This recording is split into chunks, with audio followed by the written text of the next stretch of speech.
पहलगाम का सुकून बिखर गया। 5 मई 2025 को आतंकवादियों ने हमला किया। गोलीबारी से घाटी गूंज उठी। कुदरत की आवाजें मासूमों की चीखों में बदल गईं। छुट्टियां मना रहे परिवार क्रॉसफायर में फंस गए। किस्मत वालों ने अपनी जान बचाई। बाकी 26 मासूम जानें इतनी खुशकिस्मत नहीं थी। वे शहीद हो गए नफरत के एक बेबुनियाद कृत्य के शिकार। देश शोक में डूब गया। परिवारों ने दुख मनाया। दर्द साफ दिख रहा था। माओं ने अपने बेटों के लिए आंसू बहाए। पत्नियां, अब विधवाएं, अपने नुकसान को समझने के लिए जूझ रही थीं। बच्चे अनाथ हो गए। उनका भविष्य अनिश्चित। भारत का दिल दुखी था। यह सिर्फ बेगुनाह नागरिकों पर हमला नहीं था, यह भारत की आत्मा पर हमला था। दुनिया देखती रही, संवेदनाएं व्यक्त करती रही, लेकिन भारत के लिए शब्दों का समय समाप्त हो गया था। पहलगाम में हुआ हमला आतंकवाद के हमेशा मौजूद खतरे की एक कठोर याद दिलाता था। एक ऐसा खतरा जिसे भारत ने फिर कभी नजरअंदाज न करने की कसम खाई थी। संयम का समय समाप्त हो गया था। निर्णायक कार्रवाई का समय आ गया था। राष्ट्र न्याय की मांग कर रहा था। पीड़ितों के परिवारों को इंसाफ मिलना चाहिए था और भारत एक दृढ़ सरकार के नेतृत्व में जवाब देने के लिए तैयार था। प्रतिक्रिया तेज होगी, प्रतिक्रिया सटीक होगी, प्रतिक्रिया अविस्मरणीय होगी। दुनिया एक जागृत राष्ट्र की ताकत देखेगी। दुनिया आतंक के खिलाफ एकजुट लोगों के संकल्प को देखेगी। दुनिया ऑपरेशन सिंदूर देखेगी। प्रधानमंत्री ने राष्ट्र को संबोधित किया।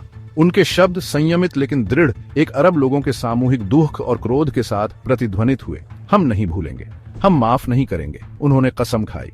भारत सरकार ने हाल के दिनों में अनदेखी एकता का प्रदर्शन करते हुए सशस्त्र बलों के पीछे अपना पूरा भार डाल दिया।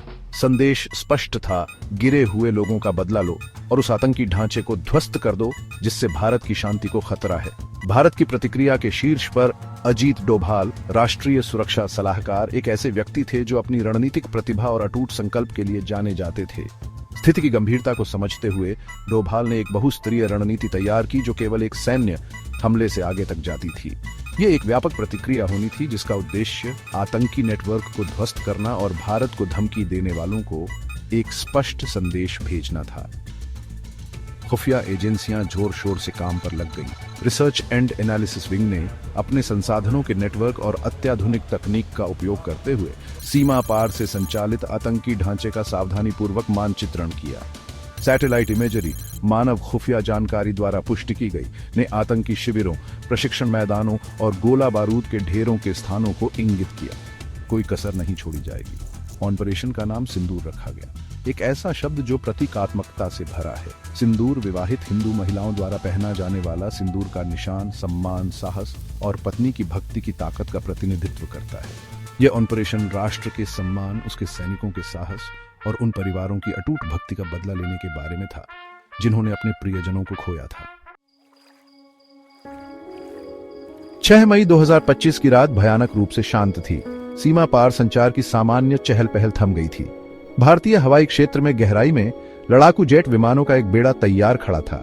राफेल, मिराज और एडुवैक्स विमान सटीक निर्देशित हथियारों से लैस अपने आदेशों का इंतजार कर रहे थे। जमीन पर कर्मचारियों ने अपनी अंतिम जांच की। तनाव स्पष्ट था। ठीक 1:05 पर आदेश आया। ऑपरेशन सिंदूर शुरू हो गया। जेट विमान रात के आकाश में दहाड़ते हुए उठे।